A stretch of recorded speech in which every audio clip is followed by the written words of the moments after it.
सबसे पहले शहजाद जी आपके पास आते हुए, आरोप बहुत संगीन है, बहुत बड़ा है और कांग्रेस पार्टी ये आरोप लगा रही है कि आप लोगों की वजह से इनकम टैक्स डिपार्टमेंट उनसे बदला ले रहा है, उनके अकाउंट्स फ्रीज कर दिए गए हैं, रेलवे के टिकट तक कटाने के पैसे नहीं है, ये खुद राहुल गांधी ने बताया है। क्या ऐसे में एक फेयर तरीके से, एक फेयर प्लेइंग फील्ड के साथ चुनाव हो भी सकते हैं? उनका सीधा आरोप है कि आप लोकतंत्र को, चुनावों को हाईजैक कर रहे हैं। जवाब दीजिए। ऐसा है कि जाकी रही भावना जैसी, प्रभु मूरत दिखे दिन तैसी। जिसके राजनीतिक डीएनए में लोकतंत्र की हत्या करने का इतिहास रचा हो 75 से, तो मुझे लगता है उनको तो लगता है कि एक सामान्य प्रक्रिया जो हर एक पर लागू होती है, किसी को भी इनकम टैक्स का नोटिस आता है या डिमांड नोटिस आता है तो उसको कंप्लाई करना पड़ता है। उनको लगता है कि वो संविधान और कानून के इस प्रकार से ऊपर है कि उनके पास अगर ये नोटिस पहुंच जाए तो ये लोकतंत्र की हत्या। ये तो वही मानसिकता है ना कि इंडिया इज इंदिरा, और कांग्रेस की इनकम टैक्स की डिपॉजिट करने की नोटिस जो है वो लोकतंत्र पर खतरा। और मुझे बताइए, ट्रेन के टिकट नहीं है? पिछली बार राहुल जी ट्रेन में कब चढ़े थे? और चढ़े भी होंगे तो उनको अगर ट्रेन की टिकट या प्लेन की टिकट के पैसे नहीं है तो धीरज साहू से मांग ले। उनके तो एक कमरे में 350 करोड़ रुपए थे। अब गिनती कीजिए, 50 सांसद है तो 17,500 करोड़ रुपए मिल जाएंगे आसानी से। पर सवाल यह बनता है कि इस प्रकार से अनर्गल बातें करना, दो विषय इसमें। एक तो मैं आपको इनकम टैक्स पर स्पेसिफिकेशन के साथ जवाब दे दूं। यह बात सही है कि इनकम टैक्स पॉलिटिकल पार्टी को नहीं देना पड़ता है 13A के तहत, केवल वॉलेंट्री कंट्रीब्यूशन पर, जिसकी सीमा है 2,000 रुपए। उसके ऊपर हो, अगर कमर्शियल इनकम हो या इनकम टैक्स रिटर्न फाइल ठीक से ना किया गया हो, तो 13D के तहत आपको इनकम टैक्स भरना पड़ता है। जो डिमांड नोटिस आप पर आती है, ये 2021 में पहली नोटिस आई, उसको चैलेंज किया गया, वहां पर राहत नहीं मिली। चैलेंज करते समय अंजना जी चैलेंज करे, शहजाद करे, कांग्रेस करे, एक रूल है कि 20% डिपॉजिट करना है। 105 करोड़ का एक नोटिस था, उस पर 32 करोड़ इनकम टैक्स का इंटरेस्ट लगा, उसके तहत आपको देना था 21 करोड़। 21 करोड़ जमा नहीं किए, जमा किए कितने? कुछ लाख रुपए। उसके बाद एक और अपील फाइल की, उसके बाद एक और अपील फाइल की, और मार्च 2024 में जब अंतिम बारी ये हाईकोर्ट में गए तो 13 मार्च 2024 को हाईकोर्ट क्या कहता है? The High Court says that you have been remiss in taking preemptory steps in respect of demand which has been remained outstanding right from 2021. Therefore, application denied, petition dismissed. मतलब high court भी अब आपके खिलाफ है क्या? और ये लोकतंत्र खतरे में है। जरा अंजना जी, मैं आपसे पूछना चाहता हूं कि ये कहते हैं अधीरदा कि बंगाल में लोकतंत्र दीदी खतरे में लाती है, पंजाब में खैरा गिरफ्तार होता है तो ये भगवंत मान खतरे में लाते हैं, ये सुधाकरन गिरफ्तार होते हैं तो कहते हैं कि विजयन खतरे में लाते हैं। और जो लोग एक दूसरे को लोकतंत्र खतरे में लाने की धमकी देते, बात करते हैं, वो दिल्ली में आके लोकतंत्र बचाते हैं। मैं तो केवल इतना पूछना चाहता हूं इनसे कि आप बताइए ना कि आपने जब इनकम टैक्स का जो केस आप पे आया तो आप सीधे सीधे कोर्ट से आपको राहत नहीं मिली, तो क्या कोर्ट भी विद्वेष की भावना से काम कर रहा है? और दूसरी बात मैं आपको बता देता हूं, मैं सीरियसली इस बात को तब लेता। एक काउंटर क्वेश्चन है सुप्रिया जी, आपसे मैं ये पूछूंगी कि 18-19 में आपने आईटीआर फाइल नहीं किया था, आप लोगों की गलती थी, पेनल्टी लगी, आपको देना पड़ेगा, आप ऐसे क्यों स्पेशल हैं? लेकिन आप कह रहे हैं धीरज साहू से पैसा ले लो। अरे सवाल तो एक राष्ट्रीय पार्टी के खाता फ्रीज करने का है ना। सवाल ये थोड़ी है कि आप उससे पैसा ले लो, इससे पैसा ले लो। और ऐसी कितनी राष्ट्रीय पार्टियां हैं जिनका अब तक आईटीआर में डिले होने की वजह से ऐसा फ्रीज हो गया खाता? शहजाद जी।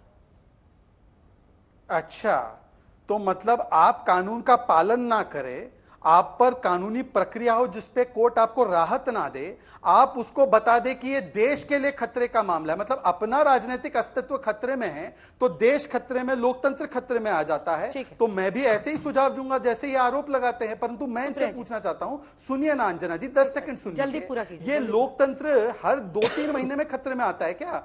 10 सेकंड मैडम, 10 सेकंड हमारी आवाज आने दीजिए। ये तेलंगाना में जब जीत जाते हैं तब लोकतंत्र जीवित होता है, फिर ये केंद्र में हारने वाले होते तब लोकतंत्र खतरे में आ जाता है। जब सुप्रीम कोर्ट चंडीगढ़ पे फैसला सुना है तो लोकतंत्र जीवित हो जाता है। जब सुप्रीम कोर्ट ईडी और सीबीआई मिसयूज नहीं हो रही है फैसला सुना है तो लोकतंत्र खतरे में आ जाता है। जब राहुल गांधी को हाईकोर्ट से राहत ना मिले तो लोकतंत्र खतरे में आ जाता है। ये लोकतंत्र है या राहुल गांधी का मूड स्विंग है? मतलब कभी खतरे में है, कभी खतरे में नहीं है।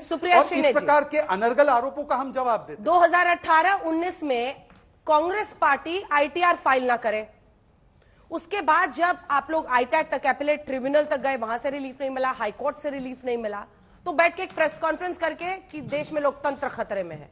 अरे ये तो एक वो, मतलब आम लोगों को, हम सबको इनकम टैक्स रिटर्न फाइल करना ही पड़ता है। जो नहीं करेगा उसको फिर खामियाजा भुगतना पड़ता है। इसमें आप कैसे स्पेशल हैं क्या कि आप लोगों का खाता सीज हो जाए तो देश में लोकतंत्र खतरे में है? आप सबको मेरा नमस्कार अंजना जी, आपके माध्यम से आपके व्यूअर्स को भी। आपके सवाल में ही आपका जवाब है। और अभी जैसे कि 4:30 पौने 5 मिनट वो बोले, मुझे भी उतना टाइम दे दीजिएगा, मैं आपको समझा दूंगी कैसे। आपने बहुत सही सवाल पूछा है। क्या हम एक्सेप्शनल हैं? बिल्कुल नहीं है। कि हम भी बिल्कुल आपकी तरह इनकम टैक्स फाइल करके वही रूल से गवर्न होना चाहते हैं जैसे आप गवर्न होती है। लेकिन मैं कुछ बातें पहले रख देना चाहती हूं। 18वीं लोकसभा के लिए चुनाव घोषित हो चुका है। आज से 30 दिन से कम में, आज से 28 दिन में पहले फेज का वोट पड़ जाएगा। कुछ बातें समझनी जरूरी कि क्या हो रहा है।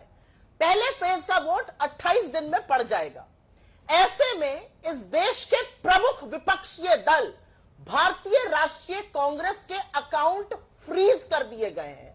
और फ्रीज ही नहीं कर दिए गए हैं, इनकम टैक्स डिपार्टमेंट ने बिना हमें बताए, बिना हमें नोटिस भेजे, डायरेक्ट हमारे बैंक अकाउंट से करीब करीब 115 करोड़ रुपए हड़प लिए हैं। सवाल वही आता है, प्रोसीजर आपने फॉलो नहीं किया, पेनल्टी लगा, चुनावों से कैसे जोड़ सकते हैं आप? क्योंकि आपने मेरी बात को बीच में काटा, क्योंकि ब्रेकिंग न्यूज कुछ आपको आई थी जो बिल्कुल आपने सही अपने व्यूअर्स को बताई। मैं आपसे आशा करती हूं कि आप अपनी मुझे पूरी बात कहने का मौका दीजिएगा। मैंने शुरू में जो कहा वो मैं दोबारा थोड़ी देर के लिए दोहराना चाहती हूं। चुनाव के मुहाने पर जब देश खड़ा है और आज से 28 दिन में पहले फेज की वोटिंग होगी, इस देश के प्रमुख विपक्षी दल भारतीय राष्ट्रीय कांग्रेस के बैंक अकाउंट फ्रीज कर दिए गए हैं। हम उसमें से पैसा नहीं निकाल सकते। और यही नहीं, इनकम टैक्स डिपार्टमेंट जो डायरेक्टली फाइनेंस मिनिस्ट्री के अंतर्गत आता है, उन्होंने 115 करोड़ हमारे जबरन उसमें से हड़प लिए हैं। यह उस वक्त हो रहा है जब चुनाव में हमें प्रचार के लिए, प्रसार के लिए, आवागमन के लिए, रैली के लिए, कैंडिडेट्स के लिए पैसा चाहिए। बैंक अकाउंट फ्रीज है। मैं दो बातें कहना चाहती हूं और मैं बताती हूं इसको क्यों लोकतंत्र से जोड़ना जरूरी है।